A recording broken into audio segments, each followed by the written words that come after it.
Olá, eu sou Laura, bem-vindo ao meu canal Conversando com Laura. Hoje falaremos um pouquinho sobre a fé. O que é a fé? A fé é a confiança total e irrestrita em algo ou alguém. Atualmente, a ciência vem destacado que o poder da fé ajuda a curar tanto doenças emocionais quanto físicas. O Jornal da USP, Universidade de São Paulo, ele publicou o seguinte artigo: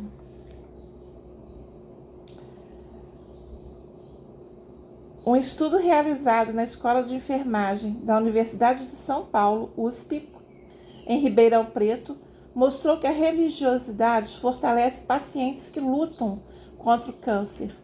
Nos Estados Unidos, uma pesquisa desenvolvida pela Universidade de Duke, na Carolina do Norte, comprovou que pacientes que se valem de práticas religiosas apresentam 40% menos de chances de sofrerem depressão durante o tratamento, não apenas de câncer, mas das doenças em geral.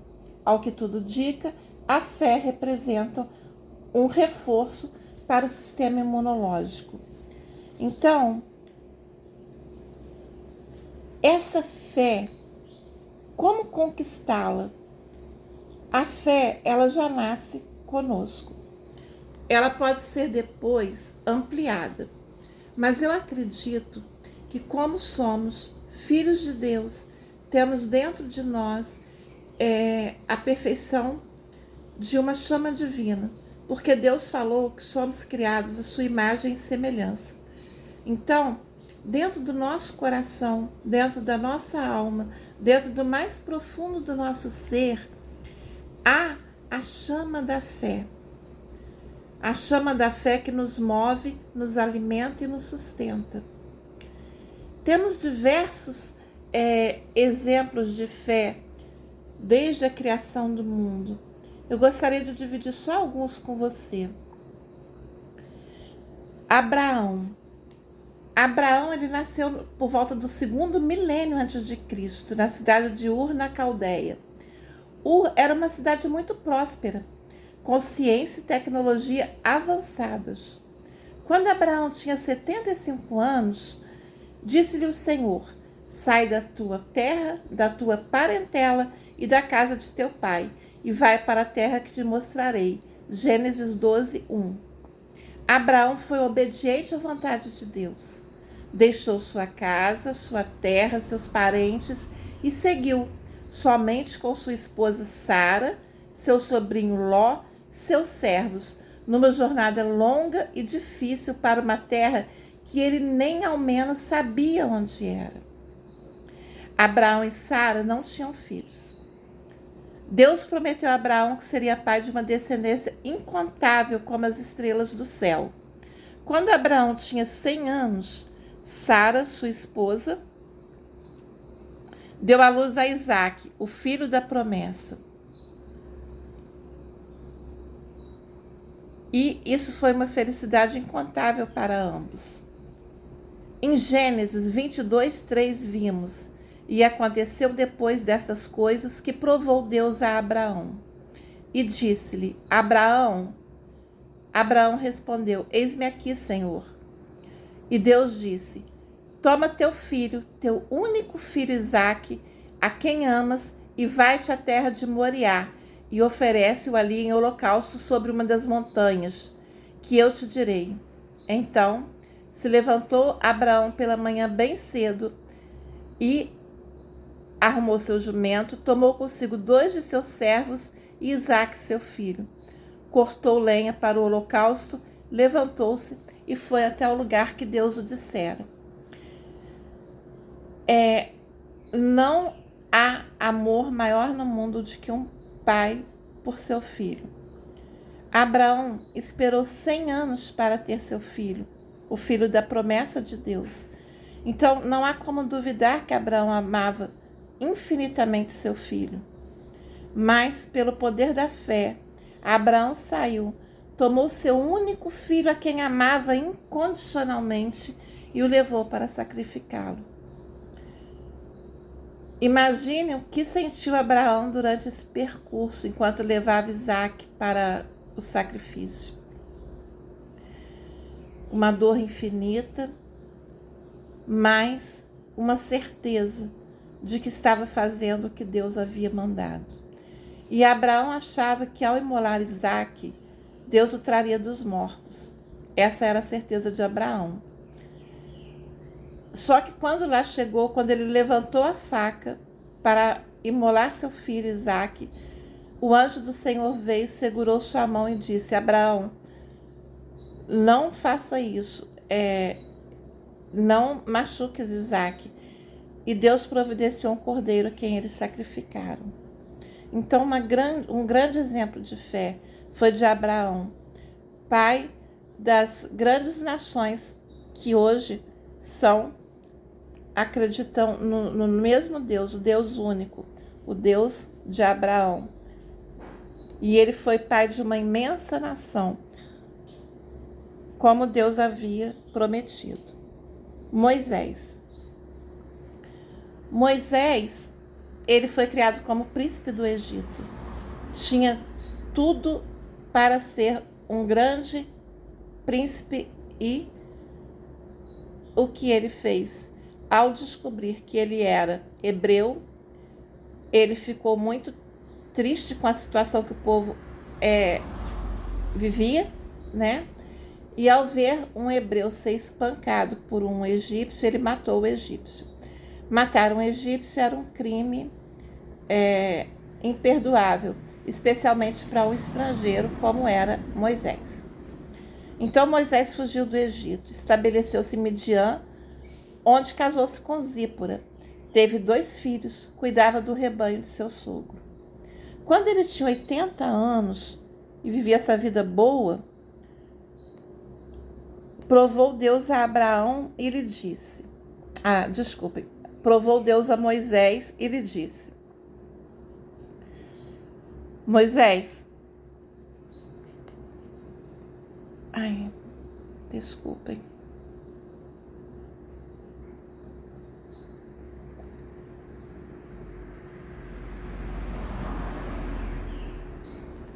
Quando tinha 80 anos, Moisés levou os rebanhos para pastar no deserto, perto de Horebe, o monte de Deus.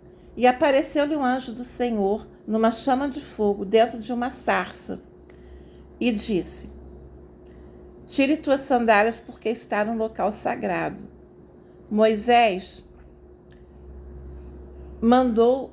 Deus mandou a Moisés que se dirigisse ao Egito para libertar seu povo.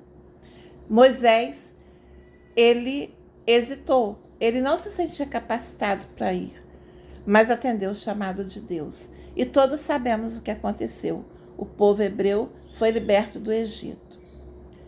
São Paulo apóstolo nasceu em Tarso, uma cidade altamente helenista, isto é, uma cidade altamente culta da época. Ele era cidadão romano, que na época era uma grande honra. Seus pais eram comerciantes. Ele estudou na famosa escola de fé de Gamaliel, era fariseu, doutor da lei e membro influente do Sinédrio. E perseguiu os cristãos, achando que eles estavam violando as leis de Deus. Quando ele estava indo para Damasco, todos sabemos o que aconteceu. Ele viu Jesus e Jesus falou: Paulo, por que me persegues? E ele entendeu que estava perseguindo os cristãos. Desistiu de toda a sua carreira, de todos os seus bens, de todas as suas amizades, e foi para o deserto se preparar para ser o grande apóstolo que levou a palavra de Deus, de Jesus Cristo, para todo o Ocidente. Se hoje nós que não somos hebreus, judeus, podemos ser filhos também da promessa, em parte é graças ao apóstolo Paulo, que teve fé de fazer o que Deus o pedia. E aí depois nós temos também atualmente duas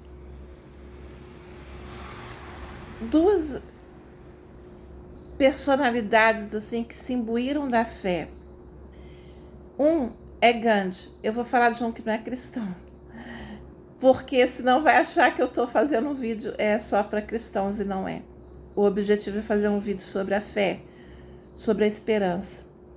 Gandhi nasceu no dia 2 de outubro de 1869, na Índia.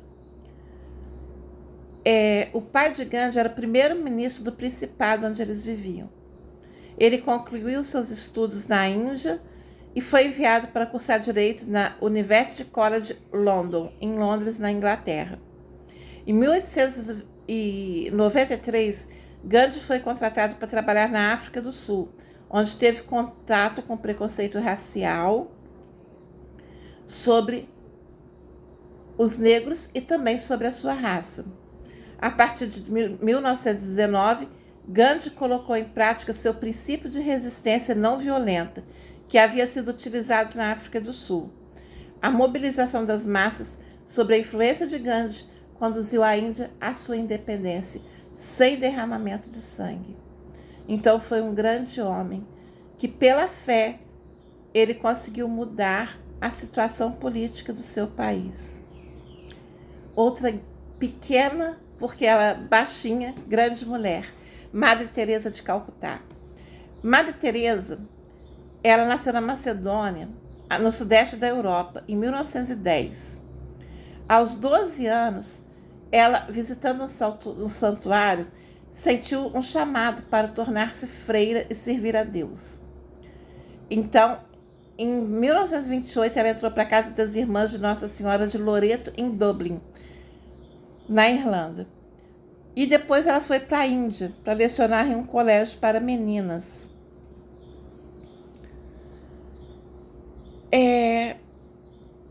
Só que ela, vendo tanta pobreza, tanta miséria na Índia, sentiu no seu coração um outro chamado. E ela passou a denominar esse dia como Dia da Inspiração. E qual era esse chamado? Ajudar os pobres e os doentes, vivendo entre eles. Madre Teresa abandonou o convento e começou seus trabalhos. E todos nós sabemos o que aconteceu. Eu vou citar só um fato que muito toca meu coração, que um dia Madre Teresa foi para um hospital levar um doente que estava caído, quase morto.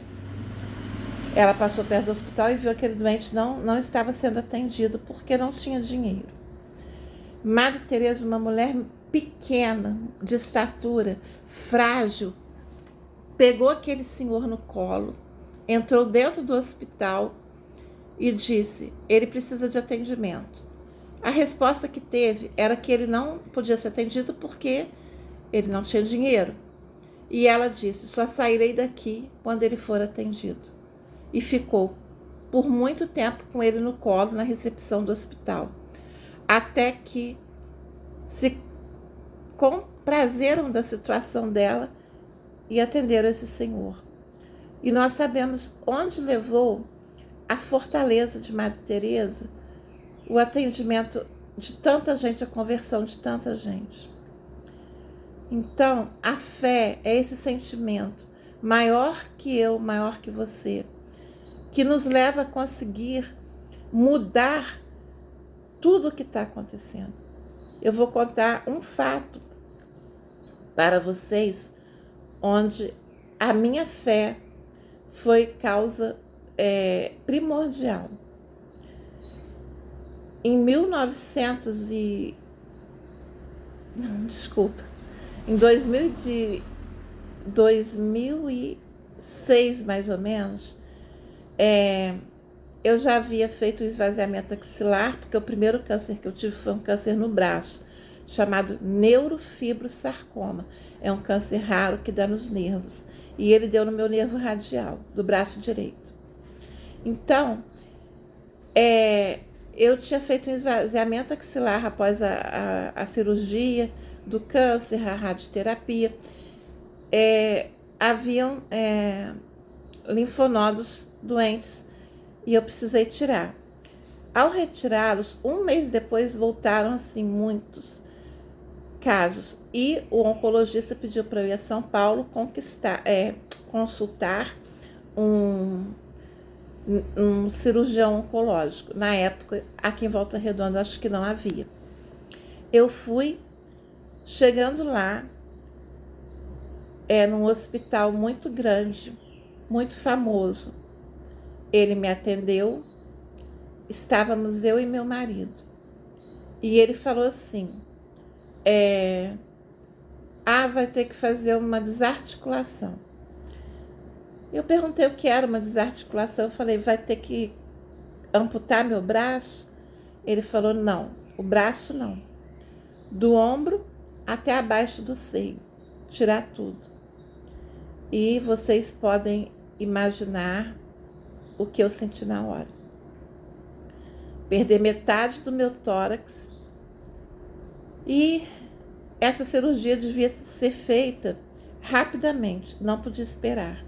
Eu voltei para Volta Redonda, minha cidade, no estado do Rio, e na segunda-feira, isso foi numa sexta, quando estávamos voltando, meu marido falou que ia parar em Aparecida, porque Aparecida do Norte fica no caminho entre São Paulo e minha cidade. Nós paramos, fomos à Basílica e eu rezei muito, pedindo a Nossa Senhora que me desse uma ajuda, junto a seu filho Jesus, para que eu pudesse tomar a decisão acertada e suportar o que viria. Na segunda, não, isso era numa quinta, minto. Na sexta-feira fui ao médico, meu médico, expliquei para ele o que o cirurgião tinha falado e desabei. Aí, o médico que tinha me operado a primeira vez estava no hospital e ele chamou o médico, a primeira vez do esvaziamento axilar, para me atender, para perguntar a opinião dele. Ele disse assim, não concordo em fazer isso. Primeiro, porque a gente não sabe se isso vai realmente ser fator de cura. O câncer pode voltar depois em outro lugar. E o que vai ficar fazendo? Vai ficar tirando pedaço por pedaço de você? E segundo, sua qualidade de vida vai ficar zerada. É quase certo que essa cirurgia vai fazer seu braço ficar paralisado. Mas melhor paralisado do que sem ele. Então, o meu oncologista me deu até segunda-feira para pensar.